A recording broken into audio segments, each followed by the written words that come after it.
I want to pivot over to, let's go to Atlanta. Let's talk about housing real quick. Let me switch this.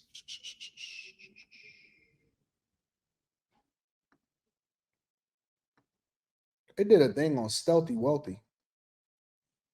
They say 38,000 homes are owned by only 3 companies over in Metro Atlanta. Have y'all heard about that?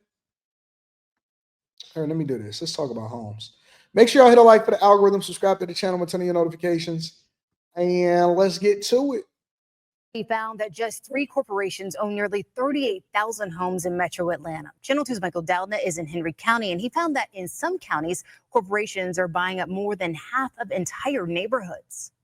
When you take a look at the neighborhood behind me, you would never usually guess that most of these homes are now rentals, but it's becoming a more and more common sight, as in counties like Paulding and Henry, nearly 1 in every 10 homes is now owned by a corporation.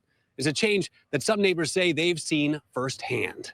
It means a great deal to be able to own this and leave something for my family. For Darren Clark, he achieved a lifelong goal when he bought a home in this Henry County neighborhood. But over the past few years, things have changed. I'd say at least about 60% of the homes around me are probably owned by the corporations. It's a growing trend of homes owned by corporations, not people, with just 3 companies owning nearly 38,000 homes in the metro area. I think that's a sad state of affairs that these companies will be able to price out the average home buyer. This is ultimately unlike anything we have ever seen before. Georgia State professor Taylor Shelton did the study, and he says when corporations control a large market share, that allows them to control prices, include junk fees, and neglect maintenance. And so that means that these companies are able to get away with a lot more than they would otherwise because there's no competition. They have essentially crowded out their competitors. And other research backs up those statements, as a recent study from Georgia Tech found large landlords were 4 to 5 times more likely to have code complaints than their smaller counterparts. That's because they're not connected with their properties. All right, so you got 3 different types of landlords, right? You got you have the traditional, I bought a property and I no longer want to live in it anymore, and I don't want to sell it for whatever reason. Some people chose not to sell because the price was underwater, but at the same time, they wanted to lower their mortgage. It could be for a bevy of reasons, or maybe they want to get into real estate, right? And so there'll be a traditional home buyer. They didn't get into it for regular real estate, but now they no longer want to be subjected to having to pay the mortgage, or they want to move somewhere else or whatever. So they move and then they rent it out. Those type of landlords catch hell. And the reason that they catch hell is because they're depending on you to pay the mortgage for them to be able to sustain themselves. A lot of times when people get out of the real estate game, or they get disgusted at being in real estate, is because they were that type of investor. They wasn't an investor in the real estate. They was just trying to hold on to the property, but they didn't know how to vet effectively. And so what happens is they have a bad experience. Maybe a tenant didn't pay their rent on time, or the tenant is late. And so, that's going to affect their credit, or they have to go and pull money out of their own money in order to pay the mortgage and waiting for the tenant to pay them back. Or when the tenant left, they didn't leave the property ideal. They didn't have the money to fix it back up. But they went in there and did their own repairs. Maybe something broke down. They still got to fix it. And so they don't really know the true cost of being a landlord. They own the property. They like the fact that the person is paying the rent, but they don't like the experience. And so some people will try to then hire a management company, which I think is stupid, because the management company basically takes, I think, 10% to 15% of whatever the rent is. You're gonna fail, honestly. You're generally gonna, because you're not looking at it from a business perspective. A lot of times people do it because somebody told them to do it, not because they actually understand it or they love it for themselves. And so you'll fail that way. You only need one bad experience, and then you'll talk to them at a gas station.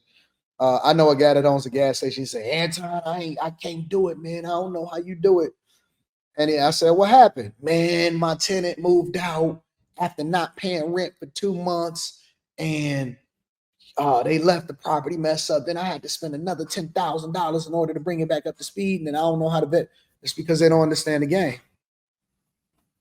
They don't understand the game. So that is the first person. The second person is probably somebody more or less like me. Not exactly like me, because very rarely do you see people that actually buy them or build them cash, don't have anything slowing them down. And so we don't have to worry about cash flow on the property because we don't have no mortgage. You know, we've been doing it for a long time. We understand the pros and the cons. We know what to look for. We're not institutional investors because we don't have a whole lot of investment capital that's backing us. We're not using other people's money to do it, but we are a little bit more seasoned, and so we understand the game. We are the ones that know that flippers don't really got no money. All right. Flippers, a lot of times, are people that are trying to be like us. Flippers are 2 to 3 months off from losing everything. I know y'all watch Flip That House or House Hunters or HGTV where they were flipping it and all of that stuff. It is the most unglorious form of real estate investment that you can ever get in. Flippers have the most stressful lives of anybody in the real estate game.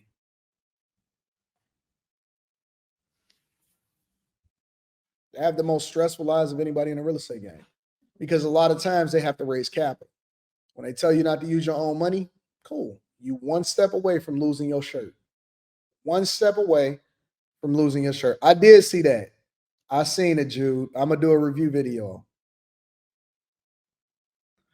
And so they don't really have no money to do it. They know how to get to the property. They know how to hopefully turn a profit. But flippers are basically up against time because this is the thing that they was kind of teaching y'all with, what was the guy? The Caesar guy that was under fire all last year. And they try to do these seminars where they line y'all up with people that'll give y'all hard money loans. And those hard, make sure y'all tap into the Patreon. I deep dive way deeper than this in the Patreon. But they try to give y'all hard money loans. And a hard money loan is basically a high interest rate. It's like being indebted to the mob. But you're paying that interest every single month. And so you got a threshold that you got to meet. So you got to hurry up and get this property flipped and sold in a certain amount of time in order to make a profit because you got to pay the interest on that hard money loan every single month. It's a miserable existence. I would never tell somebody to ever go and flip properties. It's horrible. It's horrible. If any delay, they don't pass an inspection, don't pull the right permit, contractor is slow, maybe his mother got sick or something, you hit. You're hit. XJW, you don't have to explain to these people. You don't have to explain to these people. They cut every corner. They try to just do cosmetic work. They don't necessarily do anything. You know what I'm saying? They're not actually trying to add value. It's just all smoke and mirrors. Most flippers are all smoke and mirrors. All right. And then the last type of investor is the institutional investors. The institutional investors are the people that own over 38,000 homes in Atlanta, right? Because they know they all want to live there. And I think that there's a case to be made for renting and versus buying. A lot of y'all are just going to be renting even if you bought it anyway, because you're going to keep on taking out the mortgage and pulling the equity out of the property. Your property taxes is going up. Your HOA fees is high. And so you're just trying to survive. Your life is no better than the person that is renting. As a matter of fact, some people that bought houses hate it. They house poor and they don't like it. But institutional investors are basically hedging because they know that real estate is not making no more. You're not making no more land. It is a really great place in order to generate revenue and capital. And it's a stable place to put your money in because it is actually insured, or not even insured. The collateral of the property itself justifies the investment. And so people are now mad and they saying, oh man, we don't like this. They pricing us out of the market. There are tons of homes for sale. I think that Friday or Thursday, I did a video where I showed y'all that it's a surplus of homes on the market. Remember when Kamala Harris, when she was going through and she was trying to say, oh, the problem is homes aren't affordable because it's not enough on the market. That's not true. I'm going to build 1 million new homes. It's already 2.5 million homes for sale right now. It's just the dynamics of affordability along with institutional investors, specific markets that you want to get into. It's a whole nother conversation. When you're not a homeowner, you don't take pride in the property because you're just renting. So you figure like it's not mine. So whatever. Like, what are For the those- 3 companies? 3 companies are, they put it on there. What was it? Here they are. Progress Residential, Main Street Renewal, and Invitation Homes. I'm sure most of y'all have heard of Invitation Homes before. Progress Residential, Main Street Renewal, and Invitation Homes. A lot of times these companies are extensions of much larger companies of hedge funds that create these new companies, or they create these LLCs in order to basically manage that part of the portfolio or investment. All right. So don't go so much by the names. Go more or less about the fact that they own over 38,000 homes, which is the equivalent of about 12 and a half thousand homes apiece.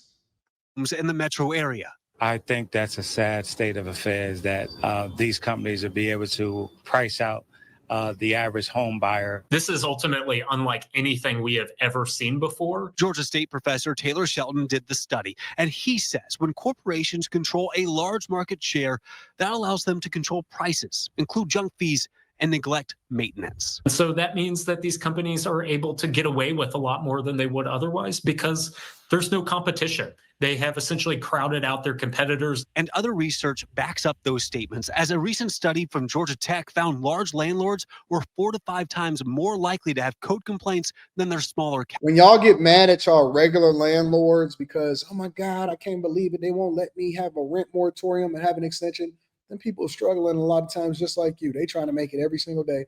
They need your money to pay the mortgage.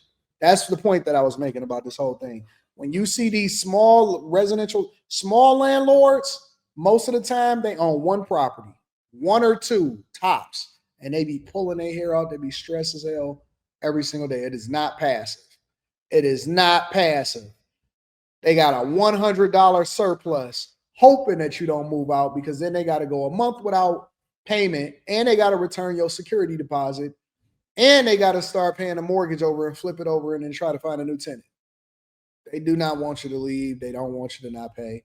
The small time landlords are the ones that was getting their ass kicked during COVID. Real talk.